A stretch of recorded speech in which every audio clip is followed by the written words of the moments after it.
Welcome to Shukla study point. आप सभी का स्वागत है आपके अपने YouTube channel Shukla study point में। मैं शिवम शुक्ला आप सभी दोस्तों का हार्दिक स्वागत करता हूं।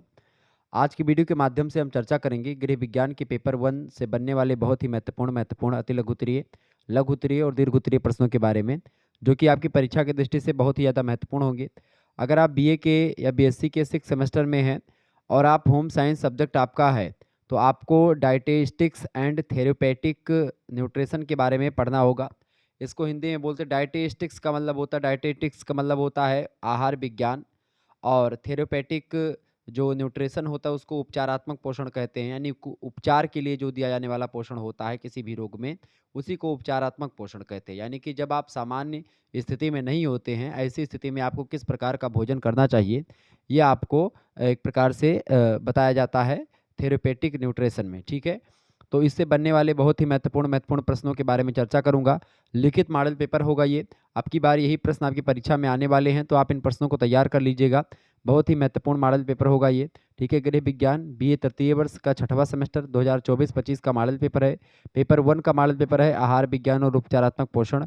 ठीक है, ध्यान रखिएगा इस बात को। आइए देखते, 3 खंडों में आपका पेपर जो है होता है वो बटा हुआ होता है, खंड आ, बा और सा। ठीक है, खंड आ से अति लघुत्तरीय, बा से लघुत्तरीय और सा से दीर्घोत्तरीय प्रश्न आपके पूछे जाते हैं। तो आपके सा से दीर्घोत्तरीय प्रश्न आते हैं। अब जो है इसमें जो अति लघुत्तरीय प्रश्न होते हैं वो खंड आ से आते हैं, और आ में आप देखेंगे कि जो आपके प्रश्न पूछे जाते हैं वो आपको 50 शब्दों में लिखने होते हैं, 10 की संख्या में होते हैं, यानी 10 प्रश्न आपको दिए जाते हैं अति लघुत्तरीय में। सभी प्रश्न करने अनिवार्य होते हैं आपको। तो आइए देखते हैं कि कौन कौन से प्रश्न आपकी परीक्षा की दृष्टि से बहुत ही ज़्यादा महत्वपूर्ण है, जो कि आपकी परीक्षा में आ सकते हैं। इन प्रश्नों को आप तैयार कर लीजिएगा। आप जान जाइएगा कि लगभग अगर इस मॉडल पेपर को आप लोगों ने अंत तक देख लिया, तो आपको एक बहुत ज़्यादा कॉन्फिडेंस मिलेगा, और बहुत ज़्यादा एक प्रकार से आप उच्च लेवल के हो जाएंगे। यानी कि अभी आपने कुछ नहीं पढ़ा है, आप टेंशन में हो, तो सारी टेंशन आपकी दूर हो जाएगी इस वीडियो के अंत में। ठीक है, ये मैं पहले से ही आपको बता दे रहा हूँ। जब आप इस वीडियो को देख चुके होंगे उसके बाद में फिर से आप आइएगा इस वीडियो के पास, और उस समय सोचिएगा कि आप कितना जान चुके हैं। तो ठीक है, पहला प्रश्न आपकी स्क्रीन पर आ चुका है, फटाफट से आप लोग देखने का प्रयास करेंगे। पहला प्रश्न आपकी स्क्रीन पर आ चुका है कि फास्ट फूड क्या है। फास्ट फूड क्या होता है, what is fast food. Fast food आजकल तो एक एक प्रकार से फैशन सा बन गया है। आप देखेंगे संपूर्ण विश्व में, सारे संसार में फास्ट फूड जो है एक प्रकार से एक व्यापार के रूप में, एक उद्योग के रूप में इसको ट्रीट लोग करने लगे हैं। संयुक्त राज्य अमेरिका में आप देखेंगे फास्ट फूड जो है एक प्रकार से बहुत ज़्यादा फेमस है। फास्ट फूड की अगर बात की जाए तो ये क्या होता है, फास्ट फूड भोजन की एक श्रेणी होती है जिसका उद्देश्य किसी भी भोजन प्रतिष्ठान में शीघ्र अति शीघ्र परोसना होता है। फास्ट माने होता है तेज, फूड माने होता है भोजन, यानी ऐसा भोजन जो बहुत जल्दी बन जाए, जिसको आप बहुत जल्दी परोस दे दो लोगों के समक्ष। अगर कोई आया, रिश्तेदार आ गया, तुरंत जो है जा करके बना करके तुरंत उसके सामने आ गया। यानी फास्ट फूड का निर्माण भोजन परोसने की प्रक्रिया को यथासंभव आसान बनाने के लिए किया गया था। ठीक है, और अपनी सर्वश्रेष्ठ क्षमता से ग्राहकों की आवश्यकता को पूर्ण करने में सफल रहा फास्ट फूड। और आज आप देखेंगे फास्ट फूड बहुत ज़्यादा एक प्रकार से फेमस हो रहे हैं। फास्ट फूड में जैसे कि आपका क्या आता है, सैंडविच, आप लोगों ने नाम सुना होगा। इससे ब्रेड है, आपका जो ब्रेड होता है पैकेट में आता है, उसी ब्रेड को आप उठाइए, उसमें एक केचप वगैरह नहीं, जो लाल कलर की चटनी आती है टमाटो सॉस वगैरह, उसी को डाल दीजिए। उस पर प्याज का एक गोल गोल छल्ला प्याज का काट लीजिए, गाजर का गोल गोल छल्ला काट लीजिए। ऐसे जो भी सब्जी वगैरह जो भी आपके पास इधर उधर मिल रहे, शिमला मिर्च और नाना प्रकार की सब्जियां, उन सभी सब्जियों का गोल गोल छल्ला काट करके उसी के बीच में रख करके उसी पर वो सॉस लगा करके एक ब्रेड नीचे एक ब्रेड ऊपर रख करके आराम से खा लो, वही हो गया सैंडविच। ठीक है, अब ये फास्ट फूड है, मतलब कि ये जल्दी बन गया थोड़ा दिमाग लगा करके, तो ये फास्ट फूड है। तो फास्ट फूड में क्या क्या चीज़ें शामिल हैं, जैसे फास्ट फूड की अगर बात करें तो फास्ट फूड में आपका जैसे सैंडविच हो गया, पिज्ज़ा, आप लोगों ने नाम सुना होगा, पिज्ज़ा खाए भी होंगे। तो पिज़्ज़ा, सैंडविच, बर्गर और प्याज के छल्ले, इसके अलावा हैम बर्गर हो गया, चीज़ बर्गर हो गया, इसके अलावा टैको, टिकिया, मिल्क शेक। ठीक है, और जो एक प्रकार से जो ठंडा वगैरह होता है, शीतल पेय पदार्थ जो होते हैं, इसके अलावा फ्राइड चिकन वगैरह, पैनकेक, तो ये सब जो हैं आपके फास्ट फूड में आते हैं। फास्ट फूड की अगर बात की जाए, इसके कई लाभ भी हैं और कई हानियाँ भी हैं। फास्ट फूड के अगर लाभ की अगर बात करें तो इससे लाभ ये होता है कि खाना पकाने के नए नए विचार आप इससे सीख सकते हैं। इसके अलावा भोजन की बर्बादी से बच सकते हैं फास्ट फूड से। इसके अलावा जो है किफ़ायती होता है फास्ट फूड, रसोई की आवश्यकता इसमें नहीं होती है। यात्रा के लिए सुविधाजनक होता है फ़ास्ट फ़ूड। तनावपूर्ण दिनों में आप इसको यूज़ कर सकते हैं, खा सकते हैं। भोजन प्राप्त करने की एक बहुत जल्दी तरीका है, बहुत त्वरित विधि है, मतलब बहुत जल्दी आप इसको कर पाते हैं। तो फ़ास्ट फ़ूड के ये लाभ हैं। अगर फ़ास्ट फ़ूड की हानि की अगर बात करें, तो इसकी हानियाँ भी बहुत ज़्यादा हैं। एक तरफ लाभ ज़रूर है, लेकिन दूसरी तरफ हानि भी बहुत ज़्यादा है। पहली हानि तो यही हो गई कि इसमें संतृप्त वसा होती है। दूसरी बात, इसमें कैलोरी की मात्रा बहुत अधिक होती है, इससे मोटापा भी बढ़ जाता है। मोटे व्यक्तियों के लिए एक प्रकार से नुकसानदेह है। इसके अलावा इसमें गंभीर स्वास्थ्य समस्याएँ उत्पन्न होती हैं, इस फूड को खाने से ज़्यादा आप जो है बीमार होंगे। इसके अलावा वज़न घटाने के लिए उचित नहीं है ये। अगर आप वज़न घटाना चाहते हैं, आप मोटे हैं, तो आप इस फूड को अगर खाएँगे फ़ास्ट फूड को, तो आप मोटे और होते चले जाएँगे, मोटापा आपका बढ़ता जाएगा। आप जो है पतले नहीं हो पाओगे, ठीक है? इसके अलावा अगर बात करें तो इसमें प्रायः आवश्यक विटामिन और खनिजों का अभाव होता है, यानी कि इसमें विटामिन और खनिज नहीं होते हैं। विटामिन और खनिज करते क्या हैं? विटामिन और खनिज जो होते हैं आपके शरीर की रोगों से रक्षा करते हैं, यानी आपकी इम्यूनिटी सिस्टम को मजबूत करते हैं। आपकी रोग प्रतिरोधक क्षमता को एक प्रकार से कौन बढ़ाता है? यही विटामिन्स और खनिज लवण बढ़ाते हैं, ठीक है? आप देखते हो कि विटामिन्स की कमी से रोग होता है, विटामिन ए की कमी से रतौंधी होता है, विटामिन बी की कमी से बेरी-बेरी, विटामिन सी की कमी से स्कर्वी, विटामिन डी की कमी से रिकेट्स, ठीक है? विटामिन ई की कमी से प्रजनन क्षमता में कमी आती है, विटामिन के की कमी से आप देखते हैं कि रक्त का थक्का नहीं बनता। तो ऐसे तमाम प्रकार के विटामिन्स और तमाम प्रकार के खनिज कि जैसे आप देखेंगे आयोडीन एक खनिज है, उसके कारण से घेंघा रोग होता है। ऐसे तमाम प्रकार के रोग जो होते हैं, वो नाना प्रकार के खनिज, नाना माने कई प्रकार के खनिजों से और विटामिन्स की कमी से होते हैं। और फास्ट फूड में जो है विटामिन्स और खनिज तत्वों की बहुत कमी होती है, ठीक है? इस कारण से ये रोग इससे ज़्यादा होते हैं। इसके अलावा त्वचा में एलर्जी हो सकती है फास्ट फूड खाने से। तो ये फास्ट फूड के बारे में मैंने कुछ चीज़ें आपको बता दी जो कि आपको जाननी चाहिए। दूसरा प्रश्न आपसे बन सकता है, जंक फूड क्या है? Junk food, what is junk food? Junk food में केवल कैलोरी होती है, ऊर्जा होती है। इसका सेवन करने पर शरीर को कोई लाभ नहीं होता है और इसलिए इसको जंक फूड कहते हैं। जैसे लोहे की जो छड़ होती है उसमें जंग लग जाती है, जंक माने मूर्छा, मोर्चा लग जाता है, उसमें जंग लग जाती है, तो इसीलिए इसको जंक फूड कहते हैं। इसमें शरीर के लिए कोई महत्वपूर्ण पोषक तत्व या खनिज इसमें नहीं पाया जाता है, ठीक है? जंक फूड में फाइबर, विटामिन और पोषक तत्वों की कमी होती है, ठीक है? यानी जंक फूड की अगर बात की जाए तो इसमें जैसे आप रख सकते हो, जैसे केक हो गया, पेस्ट्री हो गई, सोडा है, चॉकलेट है, कुकीज़ है, चिप्स है, ठीक है? कुरकुरे वगैरह है, आइसक्रीम है, ठीक है? तले हुए जो तमाम प्रकार के खाद्य पदार्थ होते हैं वो सब। तो ये सब केवल आपको शरीर में ऊर्जा देते हैं, यानी कैलोरी ज़रूर दे देंगे आपको, थोड़े समय के लिए कुछ ऊर्जा आपको दे देंगे।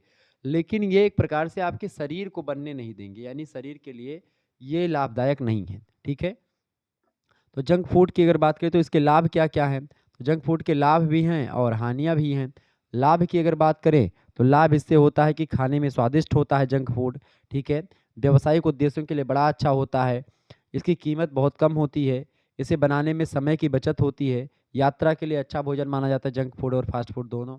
इसके अलावा अगर बात करें इसकी हानियों की तो इसकी हानि भी एक तरफ बहुत ज़्यादा है। हानि की अगर बात करें तो हानि में जैसे जंक फूड खाने से बहुत ज़्यादा बीमारियाँ उत्पन्न होती हैं। स्वास्थ्य के लिए बिल्कुल लाभदायक नहीं है ये, यानी स्वास्थ्य के लिए हानिकारक है। इसके अलावा प्रतिदिन प्रयोग करना इसका उचित नहीं है। अगर आप डेली खाते हैं जंक फूड या फास्ट फूड तो आपके लिए हानिकारक है। इसके अलावा इसका सेवन करने से मोटापा बढ़ जाता है हद से ज़्यादा। इसके अलावा कोलेस्ट्रॉल भरपूर मात्रा में इसमें होता है, जो लीवर की कार्यप्रणाली को प्रभावित करता है और लीवर आपका खराब हो सकता है। इसके अलावा जंक फूड खाने से तनाव का स्तर जो होता है बढ़ता है, सोने में कठिनाई होती है, थकान और ऊर्जा स्तर में कमी होती है। तो इस तरीके से ये जंक फूड के जो एक प्रकार से लाभ और हानि मैंने बताए। तो ये जंक फूड और फास्ट फूड आपकी समझ में आ गया होगा कि होते क्या है बेसिकली, ठीक है? क्लियर हो गया ना आप सभी को? चलिए, आगे बढ़ते हैं और भी चीज़ों को जानने का प्रयास। एक बार फटाफट से आप सभी लोग वीडियो को लाइक और शेयर कर दीजिएगा। बहुत मेहनत करनी पड़ती है आप लोगों के लिए और मैं आप लोगों के कमेंट्स को पढ़ा मैंने, आप लोग होम साइंस को लेकर के बहुत परेशान थी। कमेंट कर रही थी कि सर जी जो है होम साइंस की लिखित मॉडल पेपर की वीडियोज़ दीजिए। तो मैंने सोचा बिल्कुल देनी चाहिए और मैं दूँगा लगातार आप सभी को, ठीक है? तो आप सभी लोग लगातार हमारे चैनल से बने रहें। हमारा एक दूसरा चैनल है, आप उसको सब्सक्राइब कर लीजिएगा। उस पर आपको छठवें सेमेस्टर से रिलेटेड और सेकंड सेमेस्टर, फोर्थ सेमेस्टर से रिलेटेड सभी सेमेस्टर से रिलेटेड उस पर आपको को-करिकुलर कोर्स का एक प्रकार से पूरा का पूरा आपको करवाया जाएगा। उस पर वीडियोज़ आपको मिलेंगी। आपकी यूनिवर्सिटी से इन्फॉर्मेटिव वीडियो भी मिलेगी वहाँ पर। तो आप उस चैनल को सब्सक्राइब कर लीजिएगा। उसका नाम है को-करिकुलर, हमने बनाया 2 दिन पहले भी। को-करिकुलर यूट्यूब मतलब co-curricular master, co-curricular curricular master YouTube channel है, ठीक है। को करिकुलर मास्टर चैनल है, आप इसको सर्च करेंगे, नहीं तो प्लेलिस्ट में मतलब इसमें कम्युनिटी में या क्या बोलते हैं उसको, डिस्क्रिप्शन बॉक्स में इसके नीचे वीडियो के मैं दे दूंगा। इसके अलावा आप जो चैट बॉक्स है उसमें आपको मिल जाएगा, कमेंट सेक्शन में आपको मैं दे दूंगा, ठीक है।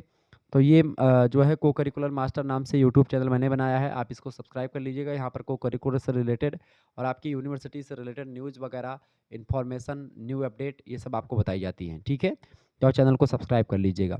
चले, अगला प्रश्न, नरम और कोमल आहार क्या है? फटाफट से आप लोग बताने का प्रयास करेंगे। नरम और कोमल आहार, नरम और कोमल आहार की अगर बात की जाए तो क्या होते हैं? नरम यानी सॉफ्ट आहार जिसको बोलते हैं आप, ठीक है, सॉफ्ट डाइट।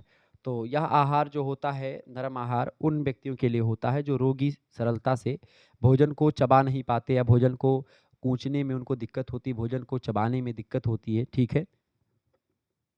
उन रोगियों को नरम आहार या सॉफ्ट आहार देना चाहिए, ठीक है। आंत में या आमाशय में कोई दिक्कत हो जाए, पाचन संबंधी रोग हो जाए, कोई तीव्र संक्रामक रोग हो जाए, तथा ऑपरेशन के बाद कोमल या मुलायम आहार ही जो है डॉक्टर लोग बताते हैं कि देना चाहिए, तो वो होता है सॉफ्ट या नरम आहार, ठीक है। जब खाने एवं पचाने में यांत्रिक सरलता की ज़रूरत होती है तब कोमल आहार या सॉफ्ट आहार दिया जाता है रोगियों को, ठीक है। इसमें क्या होता है कि कोमल आहार 1800 से लेकर के 2000 कैलोरी ऊर्जा प्रदान करता है। कोमल आहार का प्रयोग मुख्यतः आमाशय, तीव्र संक्रमण, आंत संबंधी बीमारियां, ऑपरेशन के बाद इन सभी चीज़ों में दिया जाता है और यह आहार शीघ्र पचने वाला होता है, मिर्च मसालों से रहित होता है, मिर्च मसाले नहीं होते हैं, कम रेशों वाला होता है और संरचना में कोमल होता है, जो कि एक प्रकार से पच बहुत जल्दी जाता है। तो इसलिए कोमल आहार जो होता है, जैसे कोमल आहार की अगर बात करें तो इसकी ये क्या होता है, कोमल आहार तो आपके समझ में आ गया क्या होता है। कोमल आहार में जो भोज्य पदार्थ शामिल हैं उसमें जैसे दूध आप ले सकते हैं, मट्ठा ले सकते हैं, ताज़ा पनीर ले सकते हैं, दाल चावल हो गया, ठीक है, जो कि भली भांति पका हो, यानी कि अगर चावल थोड़ा कच्चा है तो नहीं चलेगा काम, सही तरीके से पका हो। इसके अलावा दलिया आप ले सकते हैं, खिचड़ी, हलवा, खीर। इसके अलावा आप डबल रोटी ले सकते हैं, ताज़ी और मुलायम हो तभी लें, इसके अलावा ना लें। पकी और कुचली हुई सब्जियां आप ले सकते हैं, तमाम प्रकार के सूप आप पी सकते हैं। इसके अलावा अंडा तरल अवस्था में, अगर तरल अवस्था में नहीं है तो आप एक प्रकार से लें। इसके अलावा केले, सेब और मसला हुआ, मतलब सेब मसला हुआ चाहिए, केला आप खा सकते हैं, अंगूर, संतरा छिलके से, मतलब संतरा जो है छिलके को हटा करके खाएँ या जूस पी लें उसका। तो ऐसे आप तमाम प्रकार की चीज़ों को आप ले सकते हैं, ठीक है। तो ये नरम और कोमल आहार होता है। नरम और कोमल आहार की विशेषता ये होती है कि ये सरल और सादा होता है, आसानी पूर्व ये मतलब कि आसानी से पच जाता है और इसके अलावा ये मतलब इसमें रेशे की मात्रा, सुगंध और मसाले का कम प्रयोग किया जाता है। आहार में मेथी, अदरक, लाल और काली मिर्च का प्रयोग इसमें नहीं होता है। इसके अलावा भोजन को छोटे-छोटे टुकड़ों में काटने से आहार कोमल हो जाता है और इस तरीके से रोगी को खाने में कोई दिक्कत नहीं होती है। तो ये रोगियों को विशेष करके कोमल आहार देने के लिए कहा जाता है, ठीक है? ध्यान रखिएगा इस बात को। आगे देखेंगे, अगला क्वेश्चन आपकी स्क्रीन पर आ चुका, फटाफट से आप देखने का प्रयास करेंगे। उपचारात्मक आहार, प्रश्न क्या है? चौथा प्रश्न है उपचारात्मक आहार के प्रकार। उपचारात्मक आहार के प्रकार के बारे में आपसे प्रश्न पूछा जा रहा है, फटाफट से आप बताने का प्रयास करेंगे।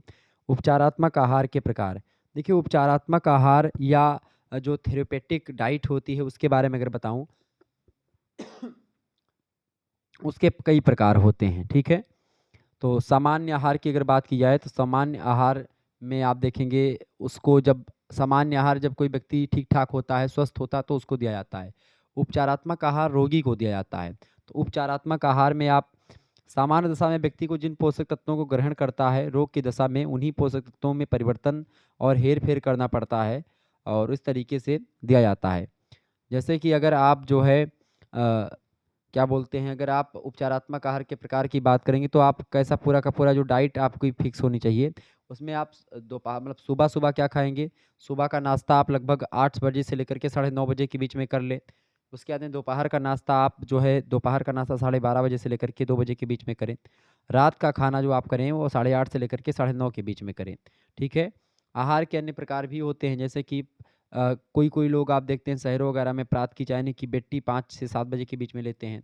शाम का नाश्ता भी इसी समय आप ले सकते हैं, मतलब शाम का नाश्ता खाने की मतलब एक तो खाने जो हो गया नाश्ता, खाना और रात का खाना, ये तो हो गया एक ठोस आहार, मतलब जब आप लेते हैं खूब ज़्यादा खाते हैं उसमें। लेकिन एक जो सुबह-सुबह आप टी पीते हैं यानी चाय पीते हैं, बेट्टी जिसको बोलते हैं, 5 बजे से लेकर के 7 बजे के बीच में, ये और दूसरा शाम मीटिंग में जब 4:30 से लेकर के 5 साढ़े 5 बजे तक जो है शाम में नाश्ता करते हैं, थोड़ा चाय पानी पीते हैं कुछ, ठीक है। इवनिंग टी जिसको कहते हैं। और सोने से पूर्व का आहार, एक बेड टाइम आप कुछ लेते हैं 10 बजे से लेकर के 10:30 के बीच में कुछ खाते पीते हैं। तो ये सब आहार एक प्रकार से आपका आपको एक प्रकार से सारी चीज़ें देता है। तो आहार के स्वरूप और रचना में परिवर्तन करके आप जो है सारी चीज़ें कर सकते हैं। तो ये होता है उपचारात्मक आहार। उपचारात्मक आहार के बारे में मैंने आपको यहाँ पर समझाया। उपचारात्मक आहार में आप ये सब ले सकते हैं, ठीक है। उपचारात्मक आहार की अगर बात करें तो उपचारात्मक आहार जो होता है, ऐसे ही आपको लेना पड़ता है। इसमें आप जो है भोज्य पदार्थों की मात्रा में पारिष्कृति करके ले सकते हैं। रेशेदार भोज्य पदार्थों का नियंत्रण आप कर सकते हैं। आहार से स्वाद, गंध को हटाना और उन सभी चीज़ों को और एक प्रकार से विकसित करना, जो क्वालिटी है उसको विकसित करना, ठीक है। तो उपचारात्मक आहार के प्रकार यही सब होते हैं। अगला प्रश्न है, 5वां नंबर प्रश्न है, ऊर्जा प्रदान करने वाले पोषक तत्व। ऊर्जा प्रदान करने वाले पोषक तत्व कौन कौन से होते हैं? देखिए शरीर में कुल मिलाकर के वैसे 6 पोषक तत्व होते हैं, ठीक है। 6 पोषक तत्वों की अगर बात की जाए उनमें कौन कौन है? पहला है आपका कार्बोहाइड्रेट, ठीक है। दूसरा है आपका जो है विटामिन, ठीक है। तीसरा आपका है प्रोटीन। चौथा है आपका खनिज लवण, ठीक है, चौथा। पांचवा आपका है भैया कौन सा? पांचवा है आपका विटामिन्स। तो देखें कार्बोहाइड्रेट्स, विटामिन्स, प्रोटीन, खनिज लवण और पांचवा आपका क्या पड़ेगा? पांचवा आपका क्या पड़ेगा? खनिज लवण हो गया। देखिए कार्बोहाइड्रेट, प्रोटीन, विटामिन, खनिज लवण और एक आपका और बच रहा है वसा, ठीक है, वसा। और छठा आपका हो गया जल। ये 6 पोषक तत्व होते हैं जिनमें कार्बोहाइड्रेट और जो है आपका प्रोटीन, कार्बोहाइड्रेट, वसा और प्रोटीन, ये क्या करते हैं आपको? ये क्या करते हैं भाई? फटाफट से आप बताने का प्रयास करेंगे सभी लोग। सभी लोग बताइएगा करेक्ट आंसर इसका क्या हो जाएगा? मतलब इसमें क्या होगा? तो इसमें जो ऊर्जा देने वाले जो पदार्थ हैं उनमें आपका क्या क्या शामिल है? प्रोटीन, वसा और कार्बोहाइड्रेट जो है, ये 3 चीज़ें जो है ये आपको ऊर्जा देते हैं। और बाकी की अगर बात की विटामिन्स और खनिज लवण इस शरीर की रोग प्रतिरोधक क्षमता को बढ़ाते हैं। और इसके बाद में जल जो होता है संपूर्ण काम को, मतलब तापक्रम को नियंत्रित करता है और तमाम प्रकार के काम करता है, ठीक है। तो ऊर्जा देने में 3 तत्व होते हैं। कार्बोहाइड्रेट से अगर बात करें तो 1 ग्राम कार्बोहाइड्रेट अगर लेंगे तो 4 किलो कैलोरी ऊर्जा आपको मिलेगी। 1 ग्राम वसा से आपको 9 किलो कैलोरी ऊर्जा मिलेगी, ठीक है। इसके अलावा 1 ग्राम प्रोटीन से आपको 4 किलो कैलोरी ऊर्जा प्राप्त होती है। तो इस तरीके से मतलब कि अच्छा, शरीर को सबसे ज़्यादा जो ऊर्जा देता है या वास्तविक ऊर्जा जो होती है वो कार्बोहाइड्रेट देता है, ठीक है। ये बात आप ध्यान रखेंगे। तो कार्बोहाइड्रेट से एक प्रकार से शरीर को कुल ऊर्जा का एक बड़ा भाग प्राप्त होता है। और आप देखेंगे जो ग्लूकोज़ वगैरह होता है, ग्लूकोज़, फ्रक्टोज़, ये सब हमारी जो मस्तिष्क होती है वो ग्लूकोज़ ग्लाइकोजन में बदलकर यकृत और मांसपेशियों में संग्रहित करता है। ज़रूरत पड़ने पर ग्लाइकोजन शीघ्रता से ग्लूकोज़ में बदल जाता है और हम ऊर्जा प्राप्त कर लेते हैं। जो भोजन हम करते हैं उसमें आप देखें ग्लूकोज़ खूब अधिक मात्रा में होता है, ठीक है। कार्बोहाइड्रेट की अगर बात की जाए तो अगर कार्बन डाइऑक्साइड और जल भी मिल जाते हैं तो कार्बोहाइड्रेट जैसा कुछ बन जाता है। क्लियर? ये बात ध्यान रखेंगे। तो ग्लूकोज, फ्रक्टोज ये सब जो अनाजों वगैरह में आप देखेंगे, गेहूँ, चावल में यहाँ सब पाया जाता है। तो ऊर्जा प्रदान करने वाले पोषक तत्वों में ये चीज़ें शामिल हैं। आगे देखेंगे सॉरी, अगला क्वेश्चन आपकी स्क्रीन पर आ चुका है, फटाफट से आप देखेंगे। छठा प्रश्न है, ज्वर से आप क्या समझते हैं? ज्वर किसे कहते हैं? ज्वर माने होता है बुखार। ज्वर का मतलब क्या होता है भैया? ज्वर माने होता है क्या? बुखार। अब बुखार क्या होता है? बुखार से आप क्या समझते हैं? बुखार आप लोग जानते हैं क्या होता है बुखार? बुखार की अगर बात, बुखार कब होता है? बुखार क्यों होता है? बुखार का मतलब क्या है? बुखार चूंकि साधारण एक स्वस्थ व्यक्ति का जो साधारण शरीर का तापमान होता है, बुखार में क्या होता है? तापमान तो बढ़ता है ना। बुखार में क्या होता है? तापमान ही बढ़ता है। तो बुखार में तापमान जो बढ़ता है, अगर इसकी बात करें तो मनुष्य के शरीर का जो तापमान होता है वो कितना होता है? लगभग 98.4 से लेकर के 98.6 फ़ारेनहाइट के आसपास जो है होता है। कितना होता है? ये इतना फ़ारेनहाइट होता है, ठीक है। इसी को बोलते हैं 37 डिग्री सेल्सियस तापमान। कितना? 37 डिग्री सेल्सियस तापमान होता है। सेल्सियस में 37 डिग्री सेल्सियस तापमान मनुष्य के शरीर का तापमान होता है। और अगर फ़ारेनहाइट की अगर बात करें तो 98.4 फ़ारेनहाइट जो है ये एक स्वस्थ व्यक्ति के शरीर का तापमान होता है। अब जब इसी शरीर का तापमान 98.4 फ़ारेनहाइट या 37 डिग्री सेल्सियस से ज़्यादा हो जाता है तो उसी स्थिति को आप बुखार कहते हैं। समझ में आ रही चीज़ें? यानी कोई भी सेल्सियस आपको बता दूँ सेल्सियस का तापमान बढ़ने पर आधारीय चयापचय के दर में 7% की वृद्धि हो जाती है। और इससे क्या होता है, बुखार जो है मुख्यतया सूक्ष्म जीवों जो माइक्रो ऑर्गेनिज्म होते हैं, सूक्ष्म जीव होते हैं, रोगाणुओं और परजीवियों के संक्रमण के कारण से होता है। जीवाणु विषाणु शरीर के विभिन्न अंगों पर संक्रमण करके उनको रोगाग्रस्त कर देते हैं और इस तरीके से बुखार जो होता है वो हो जाता है। तो बुखार का बेसिकली मतलब ये होता है कि ये एक प्रकार से शरीर का तापक्रम बढ़ जाता है। और शरीर का तापक्रम कितना बढ़ जाता है, लगभग 98.4 फ़ारेनहाइट से ज़्यादा जब एक प्रकार से तापमान शरीर का हो जाता है तो उसी स्थिति को बुखार कहते हैं। बुखार बेसिकली कई प्रकार के होते हैं। बुखार मुख्य रूप से 3 प्रकार का बुखार होता है। पहला बुखार होता है तीव्र ज्वर। तीव्र ज्वर को आप बोलते हैं एक्यूट फीवर, ठीक है? या बहुत कम समय के लिए होता है, अल्प अवधि का ज्वर होता है, परंतु बहुत तेज बुखार होता है। इसमें शरीर का तापमान लगभग 104 से लेकर के 105 जो है डिग्री फ़ारेनहाइट होता है, ठीक है? ये ध्यान रखिएगा। जैसे आप देखेंगे सर्दी, जुकाम, निमोनिया, चेचक और आंत्र का जो ज्वर होता है, टाइफाइड वगैरह जो है वो तीव्र ज्वर के अंतर्गत आते हैं। टाइफाइड, निमोनिया, सर्दी, जुकाम, चेचक में जो बुखार आता है ये तीव्र ज्वर में आते हैं, एक्यूट फीवर होते हैं। दूसरा जो फीवर होता है वो होता है दीर्घकालीन ज्वर, यानी कि जिसको आप एक प्रकार से दीर्घकालीन यानी लंबे समय वाला ज्वर, ठीक है?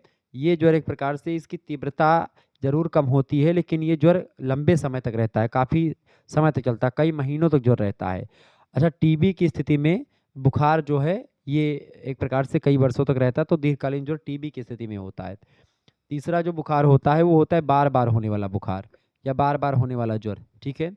इसका उदाहरण जैसे मलेरिया है, टाइफाइड और मलेरिया ज्वर से रोगी अत्यधिक कमज़ोर हो जाता है और इसीलिए इनके आहार के विषय में अत्यंत सावधानी की ज़रूरत होती है, जिससे कि वे कमज़ोर ना हों और उन्हें पौष्टिक और सुपाच्य आहार जो है वो मिलता रहे। तो इस तरीके से ये बुखार के बारे में मैंने कई सारी चीज़ें आपको बता दी, ठीक है? और बुखार की स्थिति में आप आसानी से सारी चीज़ें एक प्रकार से कर सकते हैं। बुखार में क्या होता है, अच्छा बुखार के समय में आपको सावधानियाँ बरतनी चाहिए, जैसे कि रोगी को हमेशा हल्का भोजन देना चाहिए, जैसे मूँग की दाल का पानी, खिचड़ी, सब्जियों का सूप, दूध या चाय ये सब लेना चाहिए। रोगी को बिस्तर पर लिटाए रखना चाहिए, उसे पूर्णतः विश्राम देना चाहिए। रोगी को नियमित मल त्याग करवाना चाहिए। अगर नियमित मल त्याग ना करे तो मिल्क ऑफ मैग्नीशिया देना चाहिए उसको। अगर रोगी को तीव्र बुखार हो जाए तो सिर पर ठंडे पानी से भिगो करके पट्टी रखनी चाहिए, इससे बुखार कम होता है। अगर रोगी का बुखार जो है 104 डिग्री फ़ारेनहाइट पर पहुंच जाए और वह ठंड से कांपने लगे तो पैरों में गर्म पानी की बोतल रखनी चाहिए और अच्छे से ढक कर उसको सुला देना चाहिए। जब आप कभी दवा खाएं और दवा खा करके जब आप रजाई वजाई ओढ़ के लेट जाएं, पसीना खूब हो जाए, आप देखेंगे बुखार आपका ख़त्म हो जाएगा। अगर रोगी को पसीना अधिक आने लगे तो किसी स्वच्छ मुलायम कपड़े से उसके शरीर को पोंछना चाहिए और शरीर के गंदे कपड़ों को बदल देना चाहिए, ठीक है? इससे और बीमारियां हो सकती हैं, इसीलिए जो है स्वच्छता बहुत ज़रूरी होती है। तो ये आपका हो गया ज्वर, ठीक है? बुखार। अगला क्वेश्चन आपका 7वां नंबर, संक्रमण के प्रकार। संक्रमण क्या होता है? संक्रमण कितने प्रकार का होता है? बताएं। संक्रमण की अगर बात की जाए तो संक्रमण सबसे पहले जानिए होता क्या है? इन्फेक्शन बोलते हैं संक्रमण को अंग्रेजी में। तो जब कोई बाह्य जीव किसी व्यक्ति के शरीर में पहुंचता है और उसे हानि पहुंचाता है, यह जीव जीवित रहने के लिए, प्रजनन करने के लिए तथा बसने के लिए व्यक्ति के शरीर का प्रयोग करते हैं और इन संक्रामक जीवों को रोगजनक कहा जाता है। जैसे कि बैक्टीरिया हो गए, वायरस हो गए, कवक हो गए या फंगस जिसको बोलते हैं वो, ये सब एक प्रकार से संक्रमण करने वाले जीव माने जाते हैं, ठीक है? ध्यान रखिएगा। तो ये एक प्रकार से शरीर में जब प्रवेश करते हैं, अगर आपकी शरीर जो है कि रोग प्रतिरोधक क्षमता यानी आपके शरीर में विटामिन्स और खनिज लवण भरपूर मात्रा में है, आपकी जो एक प्रकार से रोग प्रतिरोधक क्षमता है वो ठीक ठाक है, तो आपकी रोग प्रतिरोधक क्षमता क्या करेगी, उस बैक्टीरिया से, उस वायरस से, उस फंगस या कवक से युद्ध करेगी, लड़ाई करेगी। अगर आपकी रोग प्रतिरोधक क्षमता ठीक ठाक है तब तो जीत जाएगी, अगर वो हल्की पड़ी है तो फिर हार जाएगी और आपके शरीर पर हावी हो जाएंगे रोग, ठीक है? ध्यान रखिएगा। तो संक्रमण की अगर बात की, संक्रमण बेसिकली 3 प्रकार का होता है। पहला संक्रमण होता है बैक्टीरियल संक्रमण, ठीक है? बैक्टीरियल इन्फेक्शन बैक्टीरिया के कारण से होता है। एक सूक्ष्म जीव होते हैं, कोशिकीय जीव होते हैं, जिन्हें आप प्रोकैरियोट कहते हैं। बैक्टीरिया की अगर बात की जाए तो ये एक प्रकार से हर तरह के वातावरण में रह सकते हैं, जैसे कि बहुत अधिक गर्मी और बहुत अधिक सर्दी में दोनों में बैक्टीरिया जीवित रहते हैं। कुछ बैक्टीरिया ऐसे होते हैं जो रेडियो एक्टिव वेस्ट यानी जो रेडियो एक्टिव जो कचड़े होते हैं उन पर जीवित रहते हैं। बैक्टीरियल संक्रमण जो होता है उससे एक प्रकार से कई चीज़ें जैसे कि आप देखते होंगे फूड पॉइजनिंग से, जैसे कहते हैं ना फूड पॉइजनिंग हो गया, खाद्य विषाक्तता जैसे जो होती है, खाद्य खाने में एक प्रकार से मक्खी बैठ गई या तमाम प्रकार की चीज़ें बैठ जाती है, उससे कभी कभी मतलब बैक्टीरियल संक्रमण होता है। निमोनिया और त्वचा संक्रमण, आँखों में संक्रमण, यौन संचारित रोग बहुत सारे, टीबी हो गया, इसके अलावा पेट में सूजन हो गई और भी तमाम प्रकार के जो यूरिन संक्रमण हो गया, ये सब बैक्टीरियल संक्रमण होते हैं, ठीक है। दूसरा संक्रमण होता है आपका वायरल संक्रमण। वायरल संक्रमण की अगर बात की जाए तो यह संक्रमण जो होता है वायरस के कारण होता है। वायरस की अगर बात करें तो वायरस गुणन करने से बहुत पहले अधिक समय तक निष्क्रिय रहते हैं, निष्क्रिय कर सकते हैं, जिससे ऐसा लगता है कि व्यक्ति स्वस्थ है, किंतु वायरस के पुनः सक्रिय होने पर वह बीमार पड़ जाता है। वायरल संक्रमण के कुछ उदाहरण में अगर बात की जैसे कि एचआईवी हो गया, ये वायरस से होता है। पीलिया वायरस से होता है। डेंगू, इसके अलावा जीका वायरस, ठीक है, स्वाइन फ्लू, और अभी अभी हाल फिलहाल में आया था उसका नाम है कोरोना वायरस, ठीक है, साधारण जुखाम, और इसके अलावा इन्फ्लुएंजा, मस्से, हेपेटाइटिस सी, इबोला, ठीक है, ऐसे तमाम प्रकार के रोग जो होते हैं ये वायरल संक्रमण से होते हैं, ठीक है, वायरस के कारण होते हैं, जिसको आप विषाणु कहते हैं, ठीक है। तीसरा होता है आपका फंगल संक्रमण, या फिर जिसको आप फंगस संक्रमण बोलते हैं, आप एक प्रकार से जिसको आप कवक संक्रमण बोलते हैं।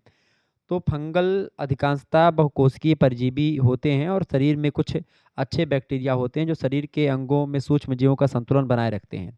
यदि ये अच्छे बैक्टीरिया नष्ट हो जाते हैं तो शरीर में फंगल बढ़ने लगते हैं और इससे कई स्वास्थ्य से संबंधित समस्याएं उत्पन्न हो जाती हैं, जैसे कि एथलीट फुट, जैसे दाद, नेत्र संक्रमण, ये सब फंगल संक्रमण होते हैं, ठीक है। संक्रमण के लक्षण की अगर बात की जाए तो खांसी, मांसपेशियों में दर्द, दस्त, थकान, बुखार, ये सब संक्रमण के लक्षण हैं। संक्रमण से बचने के लिए कई प्रकार के काम आप कर सकते हैं, जैसे कि संक्रमण से बचने के लिए आप अच्छा और संतुलित आहार ले सकते हैं, आप पर्याप्त आराम करने की ज़रूरत होती है।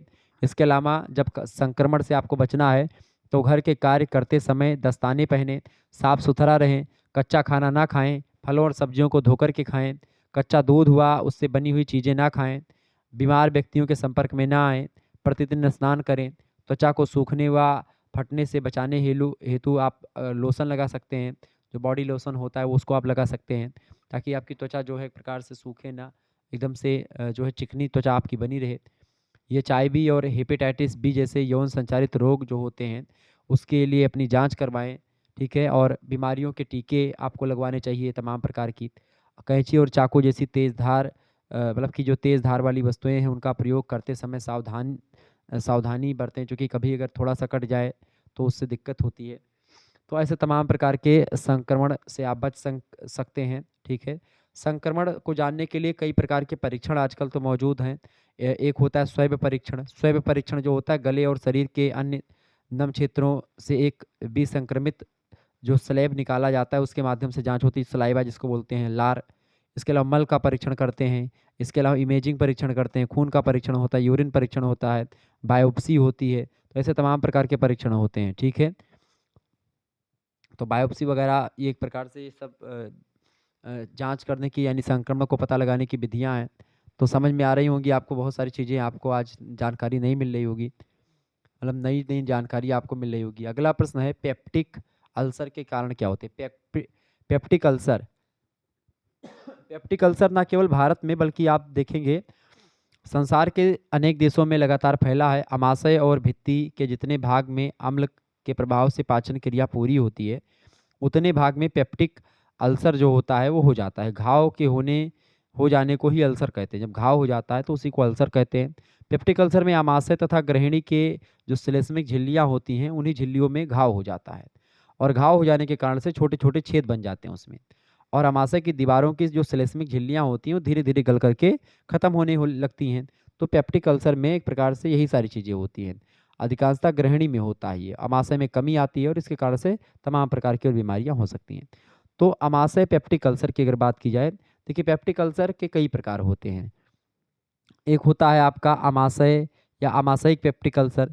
यह आमाशय की ऊपरी दीवारों पर जो पाइलोरिक भाग होता है उसके आसपास होता है और समय पर भोजन ना ग्रहण कर पाने की दशा में यह रोग विकसित हो जाता है, जिसको आप बोलते हैं आमाशयिक पेप्टिक अल्सर, ठीक है। इसके लक्षण की अगर बात की जाए तो पेट में दर्द होता है, तेज़ दर्द होता है। पहले दर्द धीरे-धीरे होता है, बाद में दर्द काफ़ी बढ़ जाता है।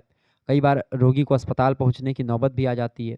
इसके अलावा दर्द प्रारंभ होते ही क्षारीय पदार्थ यानी खाने का सोडा के सेवन करने से दर्द शांत हो जाता है। रोगी को राहत का अनुभव मिलता है। वज़न घटने लगता है इससे। विटामिन बी और सी का अवशोषण सही प्रकार से नहीं होता है। इसकी कमी के लक्षण भी विकसित हो जाते हैं और इस रोग की तीव्रता की स्थिति में उल्टी होने लगती है, जी मिचलाता है, चक्कर आता है, सिर दर्द होता है। ऐसे तमाम प्रकार के लक्षण आपको देखने को मिलते हैं। मानसिक चिंता और तनाव का कारण जो होता है इसके कारण से रोग और बढ़ जाता है। तो ये होता है आमाशयिक पेप्टिक अल्सर, ठीक है?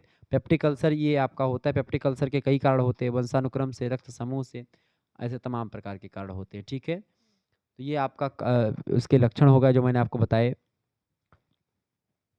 इसके उपचार करते समय आपको सबसे पहली बात मानसिक तनाव के समय आमाशयिक रस का स्रावण बढ़ जाता है और रोगी को चिंता, भय, उद्वेग, तनाव, क्रोध ये सब जो रोग होता है ये सब एक प्रकार से मतलब ये सब बढ़ने लगता है। तो इससे आप इससे आपको दूर रहना चाहिए। पेप्टिक अल्सर के निदान के लिए रोगी को पर्याप्त विश्राम की आवश्यकता होती है। रोगी को विश्राम देना बहुत ज़रूरी होता है। इसके अलावा रोगी को इस तरह का भोजन देना चाहिए पेप्टिक अल्सर में जिसमें आमाशयिक रस का स्रावण कम से कम हो, साथ ही पित्त रस को भी उत्तेजित करे जिससे कि ग्रहणी में अम्ल की तीव्रता में कमी आए। इसके अलावा रोगी की दशा में सुधार हेतु लगभग 2-2 घंटे के अंतराल पर थोड़ी-थोड़ी मात्रा में भोजन देना चाहिए रोगी को, ताकि आमाशयिक रस भोजन पर क्रिया करता रहे और घाव भरने के लिए पर्याप्त समय मिल सके। इस तरीके से इसके अलावा अत्यधिक दर्द की स्थिति में दवाइयों का उपयोग करना आवश्यक है। यद्यपि अभी तक कोई दवा का निर्माण नहीं हो सका है पेप्टिक अल्सर के लिए, जो कि सदा के लिए पेप्टिक अल्सर को दूर कर सके, लेकिन दर्द जो होता है, दवाओं से रोगी को राहत मिलती है, पेट में दर्द नहीं होता है, आमाशय की अम्लीयता कम हो जाती है, ठीक है? परंतु दवाओं के द्वारा पेप्टिक अल्सर को ठीक नहीं किया जा सकता है। ये बात आप ध्यान रखेंगे। अच्छा, पेप्टिक अल्सर में आप धूम्रपान और मद्यपान आप नहीं कर सकते हैं, ये वर्जित है। काफ़ी, चाय और जो गर्म पेय पदार्थ होता है उसका कम से कम सेवन करना चाहिए। रोगी को एक निश्चित अंतराल पर सादा भोजन दिया जाना चाहिए, जिससे प्रोटीन की अधिकता जो है उसमें बढ़ती रहे। तो इस तरीके से आप जो है पेप्टिक अल्सर को कंट्रोल कर सकते हैं। तो ये कई प्रकार की जानकारी मैंने आपको बताई यहाँ पर, ठीक है? आगे बढ़ते हैं और भी चीज़ों को जानने का प्रयास करते हैं। 9वां क्वेश्चन है अतिसार में वर्जित भोज्य पदार्थ। अतिसार में वर्जित जो भोज्य पदार्थ हैं वो कौन-कौन से? अतिसार क्या होता है? अतिसार भी एक रोग होता है। अतिसार को क्या बोलते हैं? डायरिया बोलते हैं। क्या बोलते हैं अतिसार को? डायरिया बोलते हैं। तो अतिसार की स्थिति में क्या होता है? मल जो होता है बहुत पतला हो जाता है और बार-बार निष्कासित होता है, जिससे शरीर में जो है जल, सोडियम और पोटेशियम लवणों की क्या हो जाती है? कमी हो जाती है। मल का कोई इसमें आकार नहीं होता, यानी कि जिसको आप बोलते हैं जब पेट एक प्रकार से बहुत जो है पतला जो है एक प्रकार से मल आपके बाहर निकले, ठीक है? तो वो ऐसी स्थिति होती है अतिसार की जिसको डायरिया बोलते हैं, ठीक है? और डायरिया की अगर बात की तो डायरिया मुख्य रूप से 2 प्रकार की डायरिया होती है। एक होती है दैहिक अतिसार यानी कि जिसको ऑर्गेनिक डायरिया बोलते हैं, एक होती है क्रियात्मक अतिसार जिसको आप फंक्शनल डायरिया बोलते हैं। दैहिक अतिसार की अगर बात करें तो जब पाचन संस्थान के किसी भी अंग में दोष पैदा हो जाता है, तब इसे दैहिक अतिसार कहते हैं। जैसे कि पेचिश हो गया, टाइफाइड हो गया, ये सब रोग होने पर दैहिक अतिसार होता है। दूसरा जो होता है वो होता है क्रियात्मक अतिसार। क्रियात्मक अतिसार का कारण होता है मानसिक संवेग, तनाव या चिंता। इसमें अगर आप हैं तो इससे संवेगात्मक तनाव के कारण से नाड़ी संबंधी और मांसपेशियाँ जो होती हैं क्रियाशीलता यानी जिसको आप बोलते हैं मतलब मांसपेशीय क्रियाशीलता बहुत अधिक बढ़ जाती हैं। इससे कारण से अतिसार नाम का रोग हो जाता है यानी कि डायरिया हो जाती है, ठीक है? तो इस तरीके से ये मैंने आपको चीज़ें बताई। अच्छा, इसमें आपको बता दूँ कि इसको दूर करने के कई सारे उपाय होते हैं। अतिसार की अगर बात की जाए तो इसमें एक तीव्र अतिसार होता है, ठीक है? तीव्र अतिसार होता है। तीव्र अतिसार की अगर बात करें तो अतिसार में आपको ज़रूरी होता है क्या? अतिसार, अच्छा प्रश्न क्या पूछा गया? अतिसार तो रोग आपके समझ में आ गया, अतिसार क्या होता है?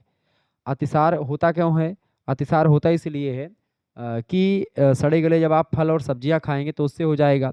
आप बासी बिना ढका हुआ जो खाना बासी खाना होता है, बिना ढका हुआ खाना उसको अगर आप खाएँगे तो भी हो जाएगा। भोज्य पदार्थों में पाए जाने वाले जो रासायनिक टॉक्सिन्स होते हैं जैसे कि आर्सेनिक, सीसा, पारा इन सभी चूँकि ये सब पाए जाते हैं भोज्य पदार्थों में, तो इनके कारण से हो जाता है। जीवाणुओं के संक्रमण से भी रोग होता है और कई जीवाणु भोजन में प्रवेश कर उसको विषाक्त बना देते हैं। फूड पॉइज़निंग हो जाती है, इसके कारण से होता है। जैसे सल्मोनेला, स्टेफाइलोकोकस किल नाम का जीवाणु है, विषाक्तता इससे बढ़ जाती है। तो इस तरीके से सारी चीज़ें आप कर सकते हैं। अच्छा, अतिसार की अगर बात करें तो अतिसार में क्या नहीं खाना चाहिए, यानी वर्जित भोज्य पदार्थ कौन से? वर्जित माने कौन सा भोजन नहीं करना चाहिए अतिसार की स्थिति में? देखिए, अतिसार की अगर बात करें तो अतिसार की स्थिति में आपको क्या भोजन नहीं करना चाहिए? यानी अतिसार में यानी फूड जो है कौन सा भोजन पदार्थ नहीं लेना चाहिए? उसमें आप रेशेदार भोज्य पदार्थ आप नहीं ले सकते हैं, पहली बात। मिर्च मसाले और जो सुगंध से युक्त भोजन होता है, खूब चटकीला फटकीला भोजन, वो आप नहीं ले सकते हैं। इसके अलावा आप अधिक घी और तेल मक्खन नहीं खा सकते हैं। तले भुने भोज्य पदार्थ आप नहीं ले सकते हैं। छिलके वाली दाल आप नहीं खा सकते हैं। इसके अलावा आमाशय में अम्ल पैदा करने वाला भोजन आप नहीं ले सकते हैं। एक साथ बहुत अधिक मात्रा में आप भोजन नहीं कर सकते उसमें। आप बासी भोजन नहीं खा सकते हैं अतिसार में। इसके अलावा सड़े गले सब्जियाँ और फल आप नहीं ले सकते हैं। अतिसार में ध्यान रखने योग्य बात ये होती है कि पहले तरल आहार इसमें देना चाहिए रोगी को। फिर उसके 1 घंटे के बाद में या 1 घंटे के अंतराल पर ओआरएस को पानी में घोल 1 घंटे के अंतराल पर उसको पिलाना चाहिए। दाल का पानी, चावल का मांड और इसके अलावा फलों का रस, टमाटर का सूप और तमाम प्रकार की सब्जियों का सूप जो कि ताज़ी सब्जियां हों उनका देना चाहिए। जब रोगी तरल आहार पचाने लगे तब अर्ध तरल आहार जैसे खिचड़ी, मूंग की दाल, नरम सब्जियां इसको एक प्रकार से पकाकर कुचल दें और उसके बाद में फिर दे रोगी को। जब रोगी अर्ध तरल आहार भी पचाने लगे तब ठोस आहार उसको देना चाहिए रेशे सहित, जैसे आटे की रोटी, नरम सब्जियां, बिना छिलके वाली दाल, ये सब आपको देना चाहिए। ठीक है? तो ये अतिसार से पीड़ित जो है लोगों के लिए कुछ चीज़ें हैं जो आप कर सकते हैं। ठीक है? सुबह के नाश्ते में आप 6 बजे से लेकर के साढ़े 8 बजे तक नाश्ता कर सकता है वो। हल्की चाय सुबह हो या मूँग की दाल की पतली खिचड़ी हो, टमाटर का सूप हो, ये सब ले सकता है 1-1 कप। ठीक है? लगभग 150 एमएल या 200 एमएल के आसपास। तो ये अतिसार में वर्जित भोज्य पदार्थ जिसके बारे में मैंने आपको बताया। आगे देखिएगा, अगला प्रश्न है 10वां प्रश्न है, कब्ज के प्रकार बताएं। कब्ज के प्रकार, कब्ज किसे कहते हैं? देखें, कब्ज जो होता है, जैसे कि अतिसार में क्या होता है, जो मल होता है बहुत ज़्यादा पतला हो जाता है। लेकिन कब्ज में होता ये है कि जो है मल जो होता है वो बहुत ज़्यादा कड़ा हो जाता है और कठिनाई से बाहर निकलता है। यानी कि मल जो होता है एक प्रकार से उसमें बहुत पतला हो जाता है और बहुत तीव्र गति से निकलता है अतिसार में। लेकिन कब्ज में क्या होता है, कब्ज में मल बहुत कड़ा हो जाता है और कठिनाई से बाहर निकलता है। मल त्यागने में कष्ट होता है, कठिनाई होती है इस समय। कभी कभी गुदा की जो श्लेष्मिक झिल्लियाँ होती हैं उससे खून भी बहने लगता है, जिससे मल विसर्जन बहुत ज़्यादा कष्टदायक हो जाता है। तो ये सब एक प्रकार से कब्ज में आपको देखने को मिलता है। ठीक है? तो कब्ज की अगर बात करें तो कब्ज जो होता है अच्छा, आजकल आप देखते होंगे लोग नाना प्रकार के भोजन करते हैं और नाना प्रकार की बीमारियां समाज में आ चुकी हैं। नाना माने कई प्रकार के। तो लोग आज भोजन जो है सबसे बड़ा दुश्मन है।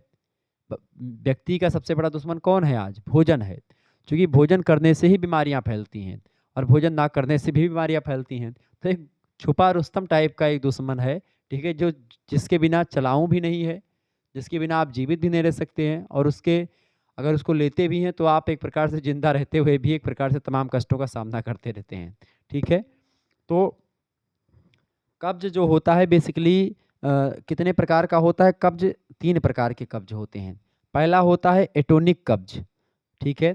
दूसरा होता है आपका अवरोधात्मक कब्ज और तीसरा होता है आपका स्पेस्टिक कब्ज। ठीक है? तो ये 3 प्रकार के कब्ज होते हैं। एटोनिक कब्ज की अगर बात करें तो एटोनिक कब्ज जो होता है अधिकांश लोगों में एटोनिक टाइप का ही कब्ज होता है। एटोनिक शब्द का मतलब होता है टोन से, यानी मांसपेशियों का फैलना और सिकुड़ना, ये एटोनिक का मतलब होता है। ठीक है? और इस प्रकार के कब्ज में आंतों की मांसपेशियों में लचीलेपन का अभाव हो जाता है, जिसके कारण से जो है मल कड़ा होने लगता है और वो सही से बाहर नहीं निकल पाता। ठीक है? एटोनिक कब्ज के कई कारण हैं। पहला कारण तो यही होता है कि भोजन में रेशों की कमी हो जाती है, यानी फाइबर्स की कमी अगर रेशों में होती है, ऐसी स्थिति में क्या होता है, मतलब रेशेदार जो पदार्थ होते हैं वो आप कम लेते हैं, इससे मल जो होता है कड़ा हो जाता है। दूसरी बात, पर्याप्त मात्रा में जल ना पीने से जो है एक प्रकार से ये कब्ज रोग हो जाता है। जब दिन में आप लगभग 8 से 10 गिलास पानी और तरल पदार्थ नहीं लेंगे तो ऐसी स्थिति में आप एक प्रकार से कब्ज के रोगी हो जाएंगे। आप देखते हैं गर्मी वाले प्रदेशों में पसीना भी अधिक निकलता है, तो व्यक्ति को पर्याप्त पानी अगर नहीं पीता है व्यक्ति तो कब्ज हो जाएगा। पानी पर्याप्त पीना चाहिए, लगभग 7-8 गिलास पानी आप दिन में पीजिए। पानी पीने से एक प्रकार से आप कई सारे रोगों से बच सकते हैं। ठीक है, इसके अलावा कभी-कभी क्या होता है, शौच की अनियमित आदतें, अधिकांश लोगों में कब्ज होने का जो प्रमुख कारण है वो शौच पर एक प्रकार से सही समय पर ना जाना। यानी कभी-कभी क्या होता है कि आप सुबह 10 बजे उठे तो चले गए लेटरिन, फिर आप एक प्रकार से 12 बजे कभी इच्छा हुई चले गए, कभी शाम मीटिंग में चले गए, यानी कि उसका कोई टाइमिंग नहीं फिक्स है आप कब जाएँगे। दिन में कम से कम 2 बार आपको मल त्याग करना चाहिए। ठीक है, ये एक प्रकार से जो नियमता है 2 बार आप मल त्याग करें, एक सुबह में, एक शाम में। तो इससे क्या होता है कि कब्ज़ जैसी बीमारियाँ नहीं होती हैं, अतिसार जैसी बीमारियाँ नहीं होती हैं, तमाम प्रकार की और बीमारियाँ आँत से संबंधित बीमारियाँ आपकी नहीं होती हैं। ठीक है? ज़रूरी होता है 2 बार दिन में मल त्याग करना। चौथा कारण होता है व्यायाम का अभाव, यानी जब आप व्यायाम नहीं करते हैं तो उससे भी दिक्कत होती है। इसके अलावा आप देखेंगे आहार में विटामिन बी की कमी भी से भी एक प्रकार से हो जाता है, क्योंकि विटामिन बी की कमी से आंतों की दीवारों की जो पेशियां हैं वो निष्क्रिय हो जाती हैं और कब्ज हो जाता है। असंतुलित आहार से भी कब्ज होता है। पोटेशियम की कमी से भी एक प्रकार से कब्ज बढ़ जाता है। ठीक है, ये बात ध्यान रखेंगे, क्योंकि मल के साथ अत्यधिक पोटेशियम निकल जाने से शरीर में पोटेशियम की कमी हो जाती है और इसकी पूर्ति आहार द्वारा अगर नहीं हो पाती है, ऐसी स्थिति में कब्ज जो होता है वो बढ़ जाता है। तो ये हो गया आपका पहला कब्ज। दूसरा कब्ज होता है आपका अवरोधात्मक कब्ज। अवरोधात्मक कब्ज की बात की जाए तो यह कब्ज कोलन में अवरोध उत्पन्न होने के कारण से होता है। बड़ी आंत के अंतिम भाग को कोलन कहते हैं। कोलन की मांसपेशियां जब कमजोर हो जाती हैं तब इसमें प्रसारण एवं संकुचन की क्षमता जो होती है उसकी उसमें कमी आ जाती है और मल आगे खिसक नहीं पाता है।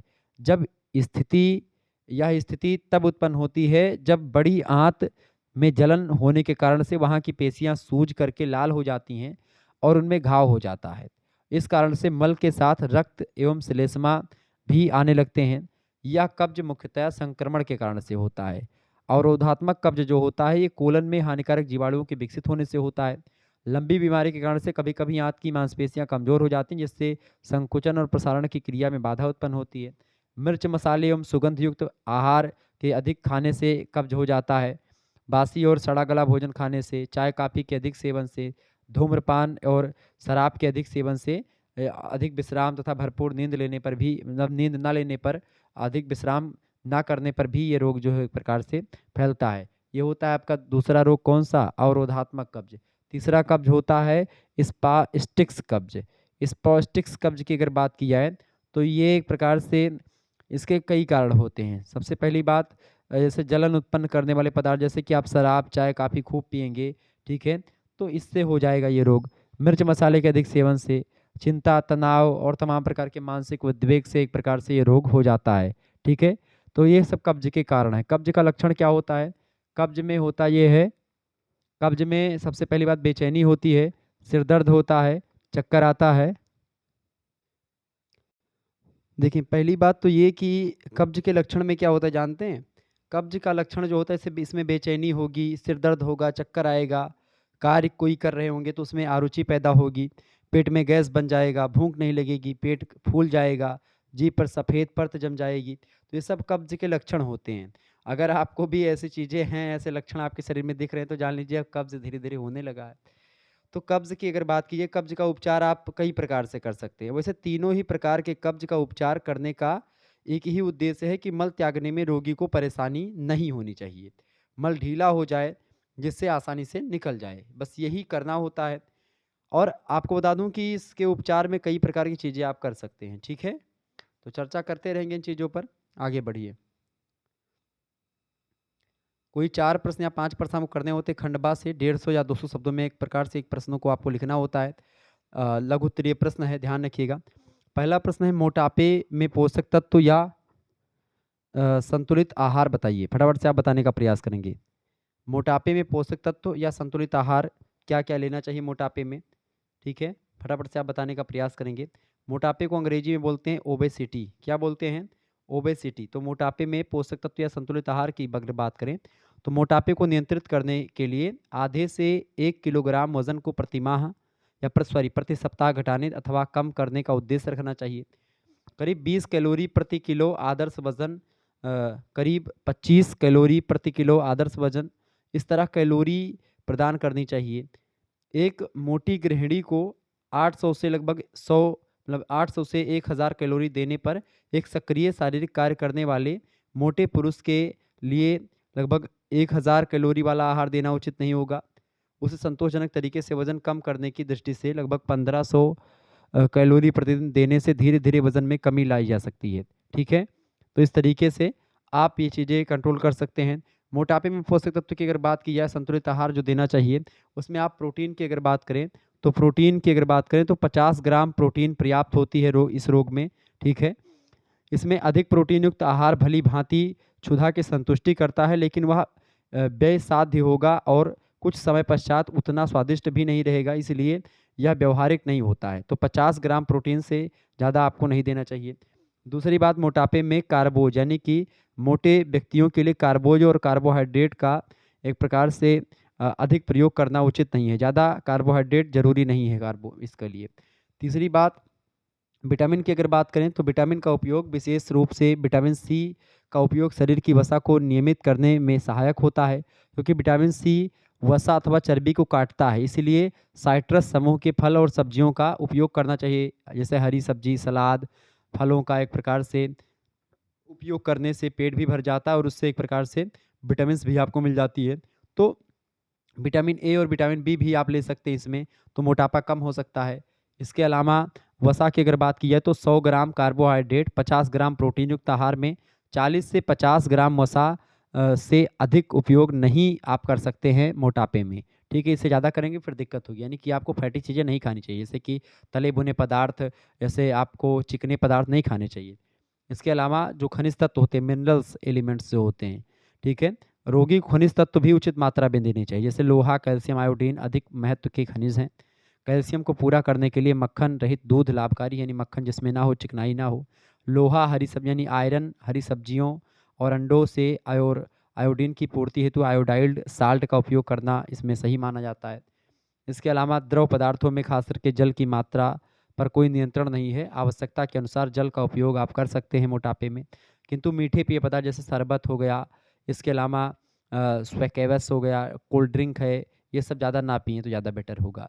मद्यपान भी आप एक प्रकार से कैलोरी देती है, आपको ऊर्जा देती है मद्यपान, तो इसीलिए मद्यपान का उपयोग भी एक प्रकार से करना इसके लिए उचित नहीं है, यानी मोटापे में आप दारू वगैरह ना पिएँ, ठीक है? तो इसके कारण से ये संतुलित आहार इसके हो सकते हैं। दूसरा क्वेश्चन आपकी स्क्रीन पर आ चुका, कम भार का कारण और उपचार बताइए। कम भार के क्या कारण है और उपचार क्या है, फटाफट से आप बताएंगे। देखिए, दुबलापन या कम भार उस समस्या का नाम है जब व्यक्ति का शरीर भार, ऊंचाई और भार का औसत स्तर से लगभग 10 से 20% कम हो जाता है। कम पोषण उसी को कुपोषण कहते हैं। दोनों का कारण जो होता है वो कम भार हो सकता है। जब आप अंडर एज मतलब अंडर वेट होते हैं तो उसी को कम भार कहते हैं। गरीब राष्ट्र में कम धारिता अधिक मिलती है, यानी कि जो व्यक्ति खाने पीने के कम पाते हैं, कम कैलोरी युक्त, कम ऊर्जा युक्त पदार्थ पाते हैं खाने के लिए, वो व्यक्ति एक प्रकार से कमज़ोर हो जाते हैं शरीर से और उनकी सेहत नहीं बनती है। तो इसका कारण कई हो सकता है। कम भार का कारण की अगर बात करें, पहला कारण तो है भोज्य पदार्थों की कमी के कारण से अल्पभार हो जाता है। दूसरी बात, अशिक्षा और अज्ञानता के कारण से भार में कमी आ जाती है। तीसरी बात, अनियमित भोजन अगर आप करते हैं, बहुत कम भोजन करते हैं, इसके कारण से भी आपका एक प्रकार से भार कम हो जाएगा। इसके अलावा किसी रोग जैसे भूख की कमी के कारण से अल्पभार हो जाएगा। अगर आपको भूख की कमी कम लगती है, मतलब भूख की कमी होती है, तो आप कम भोजन करेंगे तो आप पतले रहेंगे। इसके अलावा गरीबी के कारण से क्रय शक्ति कम हो जाती है, जिससे पौष्टिक आहार नहीं मिल पाता है, इसके कारण से भी होता है। इसके अलावा अत्यधिक मानसिक तनाव की स्थिति में भोजन ग्रहण करने की शक्ति कम हो जाती है, जिससे एक प्रकार से आप पतले-दुबले रह जाते हैं, जैसे मैं हूँ। ठीक है? मैं तो आपको बता दूँ, मैं बहुत ज़्यादा एक प्रकार से सब पढ़ता लिखता हूँ, ये भार-वार वाला पूरा खूब पढ़ लिख के एकदम से। लेकिन क्या होता है कि जब मैं खाने जाता हूँ तो मैं वास्तव में सही बात है कि जो है 3 रोटी अगर मैंने बहुत ज़्यादा कर लिया तो 4 रोटी खा लिया, उससे ऊपर नहीं खा पाता हूँ। 2 रोटी तो एकदम से नॉर्मल है कि भई 2 रोटी और थोड़ा चावल ये खा लेता हूँ। लेकिन कभी-कभी 3 रोटी जब मिल जाती है, तो 3 रोटी कहते मम्मी कहती है 3 रोटी नहीं देनी चाहिए, तो 4 रोटी देती हैं। अगर 3 भी देती तो उसमें से थोड़ा-सा तोड़ करके फेंक देती हैं। तो ये क्या होता है, ये पुरानी मतलब एक प्रकार से मान्यता, तो इसमें क्या होता है कि जब मैं सोचता हूँ कि एक प्रकार से मैं इतना दुबला क्यों हूँ, तो मेरे सामने ये आता है कि भई मैं क्या करता हूँ, मैं खाता ही कम हूँ। सबसे सही बात यही है कि मैं जब खाने बैठता हूँ तो मुझे खाना एक भार सा महसूस होता है। भार मतलब समझ रहे हैं ना? जैसे खाने में लगता है मैं टाइम वेस्ट कर रहा हूँ। शुरुआत में मैं इसीलिए तो लेकिन अब क्या हुआ है, अब मुझे लगने लगा है कि भई अगर मैं ज़्यादा दुबला रहूँगा, तो इससे मेरा सेहत जो है बहुत ज़्यादा नुकसान होगा, बहुत हानि होगी। तो मैं मोटे होने का प्रयास ज़रूर करूँगा, खाऊँगा खूब दबा करके चाहे जो भी हो, ठीक है? तो खाना ज़रूर खाइए, खाने में आप कोताही मत करिए कि खाने से एक प्रकार से ये होता है। अच्छा मधुमेह, क्षय रोग और गंभीर रोग में दुर्बलता भी हो जाती है कभी-कभी। अगर बार-बार आपको संक्रमण होता है तो इसके कारण से भी एक प्रकार से हो सकता है। तो इस तरीके से बच्चों में परजीवियों की उपस्थिति भी भार कम होने के कारण स हो सकता है। तो इस तरीके से ये एक प्रकार से कम भार का कारण है। उपचार क्या होता है इसका? सॉरी। उपचार की अगर बात की तो इसमें आप क्या कर सकते हैं, कई प्रकार के टॉनिक्स पी सकते हैं आप। तो इसमें आप कई प्रकार के टॉनिक्स पी सकते हैं, ठीक है? जैसे इसमें कई प्रकार की दवाइयाँ आप बाज़ार में उपलब्ध हैं जिसको आप ले सकते हैं। दवाइयों में विटामिन पाया जाता है जिसका मुख्य काम होता है भूख को बढ़ाना और जब ये भूख को बढ़ाएगी तो आप ज़्यादा खाएँगे तो मोटे हो जाएँगे। दूसरा उपचार है ड्रग। इंसुलिन रक्त के ग्लूकोज़ को कम करते हैं और आपको बता दूँ आमाशय की अम्लता को बढ़ाते हैं, जिससे पाचन क्रिया में वृद्धि होती है। इंसुलिन के स्थान पर अन्य ड्रग्स का उपयोग भी आप कर सकते हैं। वो ड्रग्स वाला, वो नशा वाला नहीं, दूसरा, ठीक है? इसके अलावा तीसरी बात विश्राम और व्यायाम, रेस्ट और एक्सरसाइज़। विश्राम से कैलोरीज़ की बचत होती है। जब आप आराम करते हैं तो कैलोरी यानी ऊर्जा जो होती है उसकी बचत होती है और उपापचय में परिवर्तन होकर के भार में वृद्धि हो जाती है। व्यायाम संतुलन और नियमित करने से व्यक्ति का पाचन तंत्र सक्रिय हो जाता है और भूख में वृद्धि होती है। जब आप एक्सरसाइज करते हैं तो भूख बढ़ती है। तो आप ज़्यादा एक प्रकार से अगर दौड़ते-धूपते हैं इससे कारण से आपकी ऊर्जा जो होती है नष्ट हो जाती है। तो ऊर्जा जितनी जितना नष्ट होगी और ऊर्जा की पूर्ति अगर सही से नहीं हो रही है, जैसे आप अगर 1 रोटी खाओगे तो आपको मान लेते हैं 80 कैलोरी ऊर्जा मिली। अब आप 80 कैलोरी ऊर्जा खर्च कर चुके हैं, जैसे आप सोचिए फ्यूल, जैसे गाड़ी में अगर तेल रहेगा तब तक गाड़ी चलेगी, गाड़ी में तेल नहीं रहेगा तो गाड़ी नहीं चलेगी। तो ऐसे ही ऊर्जा शरीर में फ्यूल का काम करती है, शरीर को एक प्रकार से चलाती है, आगे बढ़ाती है, ध्यान रखिएगा। लगभग अगर आप पतले-दुबले हैं तो आपको 240 कैलोरी ऊर्जा लेनी चाहिए, 240 ग्राम। इसके अलावा प्रोटीन 80 ग्राम के आसपास, 75 ग्राम के आसपास वसा और कार्बोज लगभग 365 ग्राम आपको लेना चाहिए। इस तरीके से आप जो है अपने कम भार को दूर कर सकते हैं। तीसरा प्रश्न है अगला, एथेरोस्क्लेरोसिस एक रोग होता है, इसका परिचय दीजिए, ठीक है? एथेरोस्केल स्क्लेरोसिस जो रोग होता है, ये हृदय रोग होता है एक प्रकार का और संपन्न, समृद्ध और विकसित राष्ट्रों का मुख्य समस्यात्मक रोग माना जाता है। जैसे अमेरिका में, ऑस्ट्रेलिया में, जापान, कनाडा और जो विकसित देश है, ज़्यादा धनी देश हैं, आप वहाँ पर देखेंगे हृदय रोग, उच्च रक्तचाप, एथेरोस्क्लेरोसिस से पीड़ित रहते हैं। हृदय रोग के कारण उनकी मृत्यु भी हो जाती है, ठीक है? ये बात आप ध्यान रखेंगे। अच्छा हृदय रोग में हृदय वृक्क तथा मस्तिष्क को रक्त पहुंचाने वाली जो धमनियां होती हैं उनसे कुछ ऐसे परिवर्तन उसमें हो जाते हैं अथवा उनमें विकार उत्पन्न हो जाते हैं जिसके कारण से क्या होता है इन अंगों को पर्याप्त मात्रा में खून नहीं पहुंच पाता है और रक्त के ना पहुंचने से पर्याप्त मात्रा में उनको ऑक्सीजन जो कि पोषक तत्व है वो नहीं पहुंच पाता है जिसके कारण से इन अंगों को पूरा पोषण नहीं मिल पाता और इस कारण से क्या होता है रोग हो जाता है एथेरो स्क्लेरोसिस नाम का रोग, ठीक है? इसकी अगर बात की जाए तो ये रक्त नालिकाओं की आंतरिक दीवारों में वसा, कोलेस्ट्रॉल और ट्राइग्लिसराइड के जमाव से भी एक प्रकार से ये रोग हो जाता है, ठीक है? इसकी मुख्य रूप से 3 अवस्थाएँ होती हैं इस रोग की। पहली अवस्था होती है रक्त की धमनियों में सबसे पहले वसायुक्त धब्बे से पदार्थ जमने लगते हैं। धमनियों की आंतरिक सतह पर पीले रंग के वसायुक्त पदार्थ जो होते हैं वो कोलेस्ट्रॉल संयोजक तंतुओं में जम जाते हैं। दूसरी अवस्था होती है, इस अवस्था में धमनियों में वसा और कोलेस्ट्रॉल युक्त पदार्थ महीन रेशे जैसे बन जाते हैं। इसमें वसीय अम्ल, लाइपोप्रोटीन, कोलेस्ट्रॉल, कैल्शियम, जटिल कार्बोज और तमाम प्रकार के जो फाइबर्स होते हैं यानी रेशे वो उपस्थित रहते हैं और इन पदार्थों की मात्रा इतनी बढ़ जाती है जिसके कारण से रक्त धमनियों का ल्यूमेन ही जो है पतला हो जाता है, सकरा हो जाता है जिससे रक्त बहने में एक प्रकार से वो एक प्रकार से रक्त की जो बहने वाली नली होती है उसके जब इर्द-गिर्द वाले से ये नली है, अब इस नली से खून बहता था, अब इस नली की जो दीवार है वो मोटी हो जाती है, ठीक है? इसके जमने से। तो अब खून बहुत पतला-पतला बहेगा, इसके कारण से खून जो है शरीर के सभी भागों में नहीं पहुँच पाता है।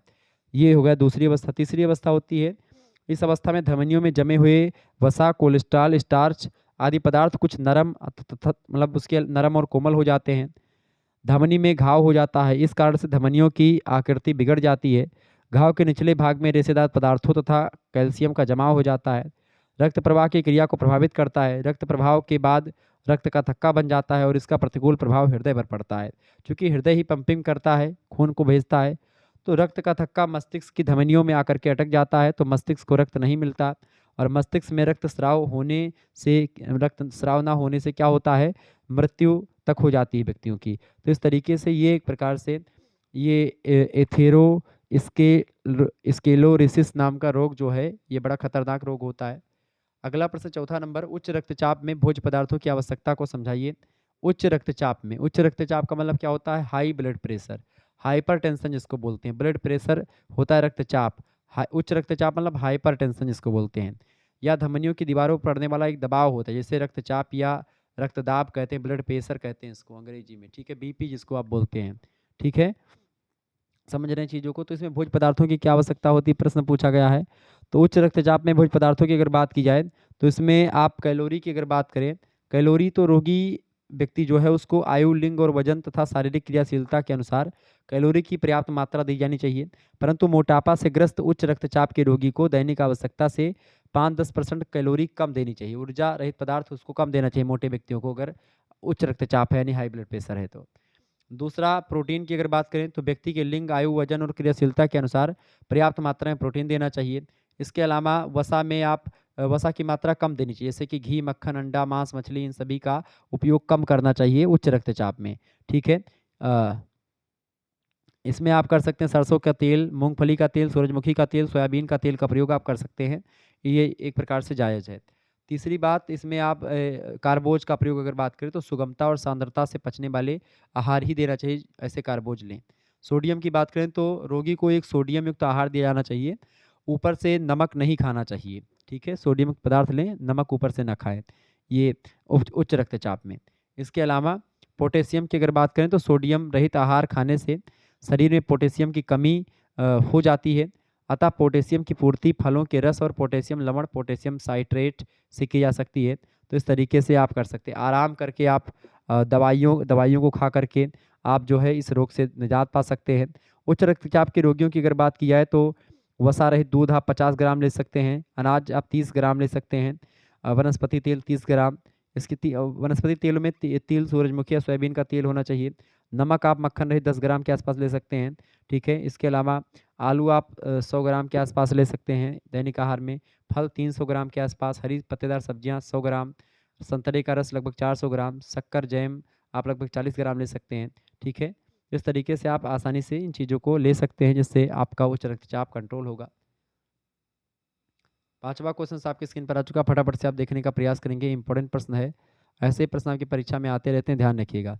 थायराइड रोग क्या है, इससे किस प्रकार मतलब इससे इसके प्रकार एवं लक्षण मतलब कारण बताइए। थायराइड एक प्रकार से पहले तो जानिए एक लक्षण मतलब एक ग्रंथि होती है, एंड्रोक्राइन नाम की ग्रंथि है, नालिका विहीन ग्रंथियाँ थायराइड ग्रंथि है, जो हार्मोन का निर्माण करती हैं। और एक तरह का सामान्य दोष भी होता है जो पुरुषों की अपेक्षा महिलाओं में थायराइड नाम का रोग ज़्यादा होता है।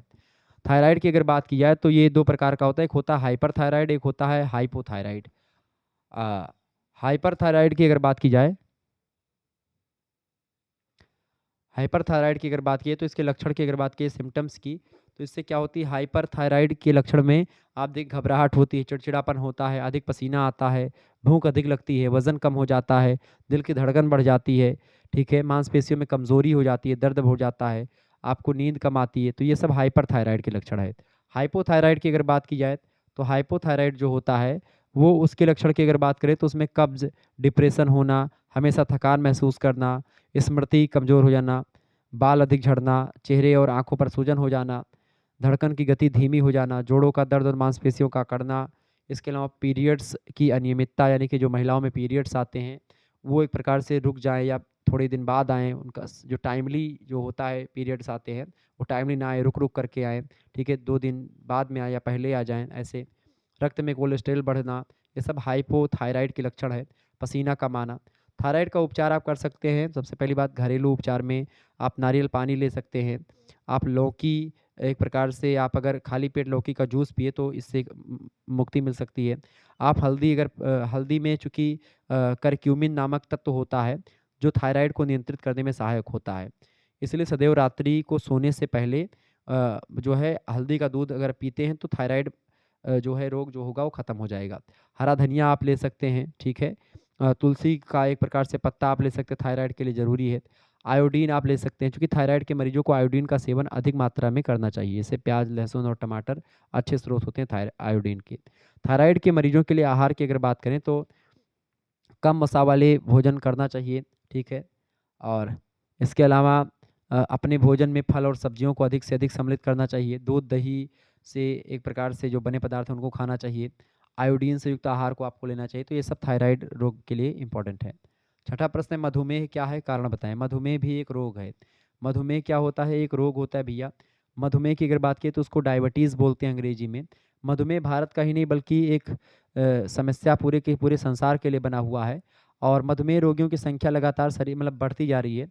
शरीर में इंसुलिन हार्मोन के उत्पादन में कमी अथवा दोष से उत्पन्न होने वाला रोग है मधुमेह रोग। ध्यान रखिएगा, डायबिटीज़ जो होता है इसके कई कारण होते हैं। कई कारण, उनमें पहला कारण है वंशानुगत। डायबिटीज़ की बात की जाए तो पहला कारण है वंशानुगत, यानी कि मधुमेह रोग जो होता है वंशानुगत होता है। यदि माता पिता में है तो उसके बच्चों में भी आपको देखने को मिलेगा, यानी बालकों में भी इस रोग को होने की संभावना बढ़ जाती है जब माता पिता के होते हैं, ठीक है। दूसरी बात, आयु। मधुमेह कभी भी किसी भी उम्र के व्यक्ति को हो सकता है। शैशवावस्था में भी मधुमेह होता है, परंतु यह रोग अस्थायी होता है जो कुछ दिनों के बाद स्वतः ही ठीक हो जाता है। 40-50 वर्ष की आयु में मधुमेह होने की संभावनाएं काफ़ी हद तक बढ़ जाती हैं, ठीक है। इसके अलावा तीसरा, मोटापा, ओबेसिटी। मोटे व्यक्तियों को मधुमेह अधिक होता है, मतलब जो डायबिटीज़ होता है वो मोटे व्यक्तियों को बहुत ज़्यादा होता है। लगभग आप देखेंगे प्रौढ़ावस्था में 40 से 35 वर्ष की अवस्था के बीच में आप देखते हैं मोटापा वाले व्यक्तियों में मधुमेह रोग होता है, जाहिर सी बात है। इसके अलावा लिंग की अगर बात की, यानी कि रोग जो होता है स्त्रियों और पुरुषों दोनों में होता है, लेकिन पुरुषों में स्त्रियों की अपेक्षा इस रोग के होने की प्रबल संभावना रहती है। पुरुषों में ज़्यादा रोग होते हैं ये। इसके अलावा पांचवा होता है मानसिक तनाव, मेंटल स्ट्रेस। मानसिक तनाव, क्रोध, चिंता, उद्वेग, भय, इन कारणों से भी समय समय पर भोजन नहीं ग्रहण करते हैं व्यक्ति, और इस कारण से भोजन की अनियमितता से कभी कभी एक प्रकार से कार्बोज उपापचय प्रभावित होता है, इससे मधुमेह रोग हो जाता है, ठीक है। मधुमेह की अगर बात की जाए तो ये मुख्य रूप से कई प्रकार के, एक तो बालकों में मधुमेह होता है वो, और एक वयस्कों में होता है। बालकों में तो एक प्रकार से जब 20 वर्ष से कम उम्र के बालकों में मधुमेह होता है तो उसको बोलते हैं जुवेनाइल डायबिटीज़, ठीक है, जो बालकों में मधुमेह होता है। बाकी उसके बाद में बड़े लोगों में ज़्यादा होता है। सातवां प्रश्न है, चिकित्सीय आहार के उद्देश्य बताएं। चिकित्सीय आहार के क्या उद्देश्य हैं, फटाफट से आप लोग बताने का प्रयास करेंगे। चिकित्सीय आहार के क्या उद्देश्य हैं बताएं, बढ़िया प्रश्न है परीक्षा की दृष्टि से आपके। चिकित्सीय आहार की अगर बात की जाए तो इसके कई उद्देश्य हैं। प्रत्येक रोग की अवस्था में आहार का आयोजन आवश्यक होता है, लेकिन आहार मतलब आहार के द्वारा रोग की अवस्था में सुधार लाने के लिए आहार मतलब आहार चिकित्सा के द्वारा कुछ आहार बताए जाते हैं। तो चिकित्सीय आहार वही होते हैं, ठीक है, जिसको आप अंग्रेजी में थेरेप्यूटिक डाइट बोलते हैं। जब कोई व्यक्ति बीमार हो ऐसी अवस्था में उसको ये खाना खाना चाहिए ताकि रोग खत्म हो। इसका क्या उद्देश्य होता है चिकित्सीय आहार का? पहला उद्देश्य होता है आयोजित आहार रोगी का पोषण स्तर बेहतर रखने में सक्षम हो, यानी रोगी के उच्च पोषण स्तर को बनाए रखे, पहला उद्देश्य। दूसरी बात, रोग की अवस्था में क्या होता है, किसी पोषक तत्व की कमी हो गई है तो उसको दूर करने के का उद्देश्य ये शामिल करता है। तीसरी बात, शरीर के वजन में आवश्यकता के अनुसार बदलाव करना। चौथा उद्देश्य चिकित्सीय आहार का, शरीर को विशेष रूप से प्रभावित अंगों को आराम देना। इसके अलावा रोग की स्थिति में परिवर्तन या परिवर्तित चयापचय की क्षमता के अनुसार शरीर में भोज्य तत्व को प्राप्त करने वाली मात्रा को समायोजित करें। जैसे मधुमेह व हृदय रोगों में भोजन में ऐसा समन्वय लाना जिससे शरीर उनका प्रयोग कर सके और शरीर के लिए जो इफेक्टिव हो सके, ऐसे भोजन की व्यवस्था करना इसका उद्देश्य है। शरीर को जल्दी जल्दी से रोग मुक्त करवाना उद्देश्य है। रोग की तीव्रता को कम करना उद्देश्य है। स्वास्थ्य स्तर को बनाए रखना उद्देश्य है उपचारात्मक पोषण का। तो ये कई चीज़ें हैं, ये बात आप ध्यान रखिएगा। आगे बढ़ते हैं और भी चीज़ों को जानने का प्रयास करते हैं। तो ये चिकित्सीय आहार के उद्देश्य हैं। आठवां प्रश्न है, अपचय और उपचय में अंतर बताइए। अपचय और उपचय में क्या अंतर होता है, फटाफट से आप लोग बताने का प्रयास करेंगे। इंपॉर्टेंट प्रश्न है ये परीक्षा की दृष्टि से आपके। ये प्रश्न पूछा जा सकता है। उपचय और अपचय में क्या अंतर होता है? फटाफट से आप लोग बताने का प्रयास करेंगे कि उपचय क्या है और अपचय क्या है। ठीक है, इन दोनों में क्या अंतर होता है, उपचय और अपचय में? ठीक है, बताएं। तो चयापचय शरीर की कोशिकाओं में होने वाली एक घटना है जो कि भोजन को ऊर्जा में बदलने की प्रक्रिया होती है, उसमें सक्षम है। ठीक।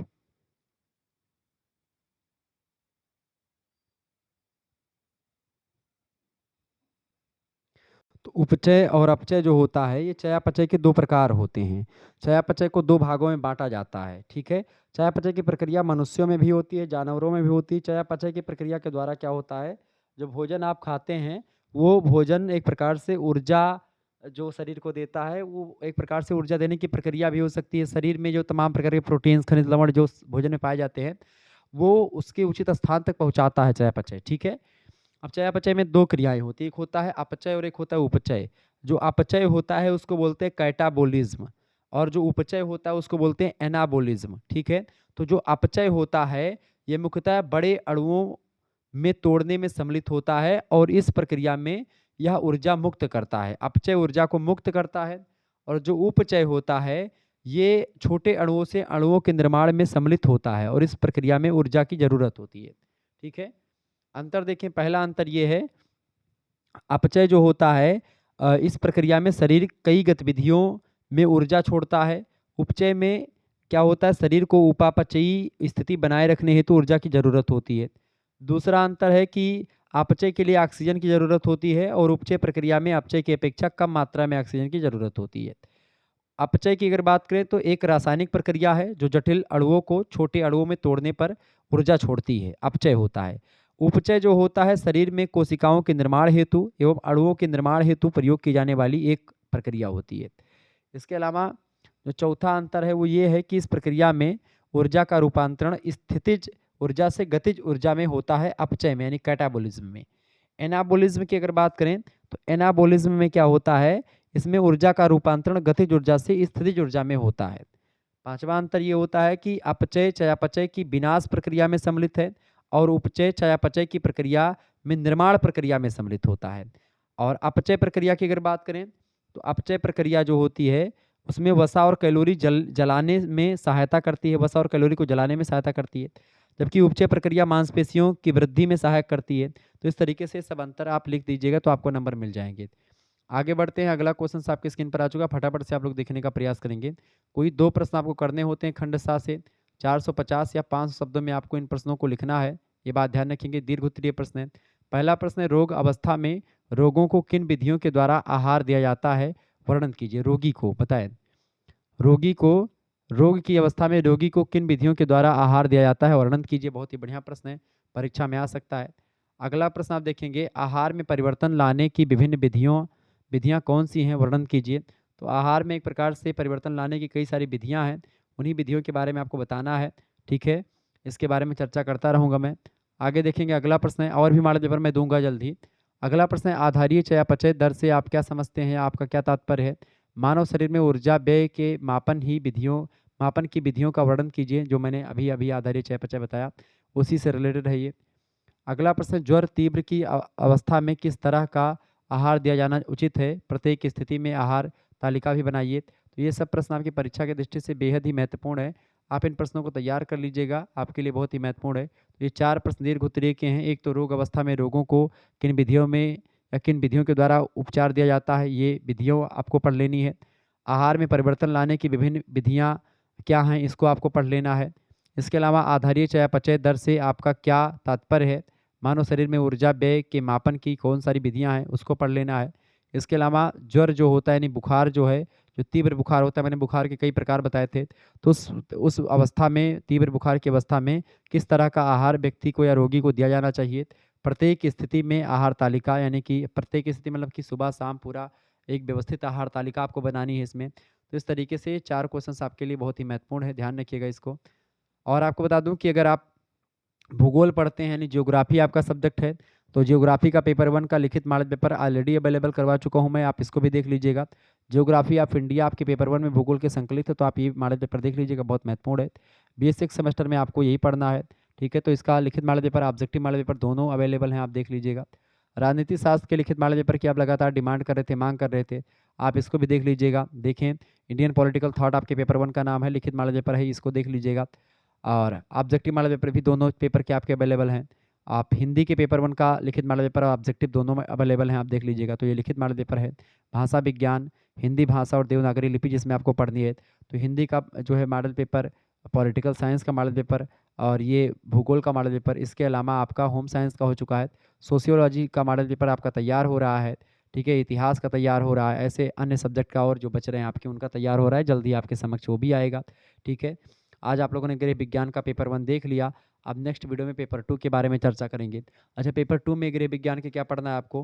पेपर 2 में क्या पढ़ना है भैया? गृह विज्ञान के अनुसंधान पद्धति और लिंग विकास, यानी कि रिसर्च मेथड या रिसर्च मेथडोलॉजी एंड सेक्स, मतलब कि लिंग विकास यानी कि सेक्स डेवलपमेंट जिसको आप बोलते हैं, तो ये आपको पढ़ना है, ठीक है। तो इसका मॉडल पेपर ऑब्जेक्टिव वाला मैं दे चुका हूँ, लिखित वाला मॉडल पेपर आपका जल्द ही आ जाएगा, ध्यान रखिएगा उसको, ठीक है। तो विधिवत तैयारी शुक्ला स्टडी पॉइंट के माध्यम से आप कर रहे हैं और ऐसे करते रहेंगे, क्लियर। तो चलिए फिर मिलते हैं हम नेक्स्ट वीडियो में, तब तक के लिए जय हिंद जय भारत। आप सभी का बहुत बहुत धन्यवाद हमारे से जुड़ने के लिए। इसी प्रकार से अपना प्यार बनाए रखेंगे। Okay, good night, I love you, बहुत बहुत धन्यवाद। वीडियो को लाइक और चैनल को सब्सक्राइब जरूर कर दीजिएगा। ओके, बहुत बहुत धन्यवाद।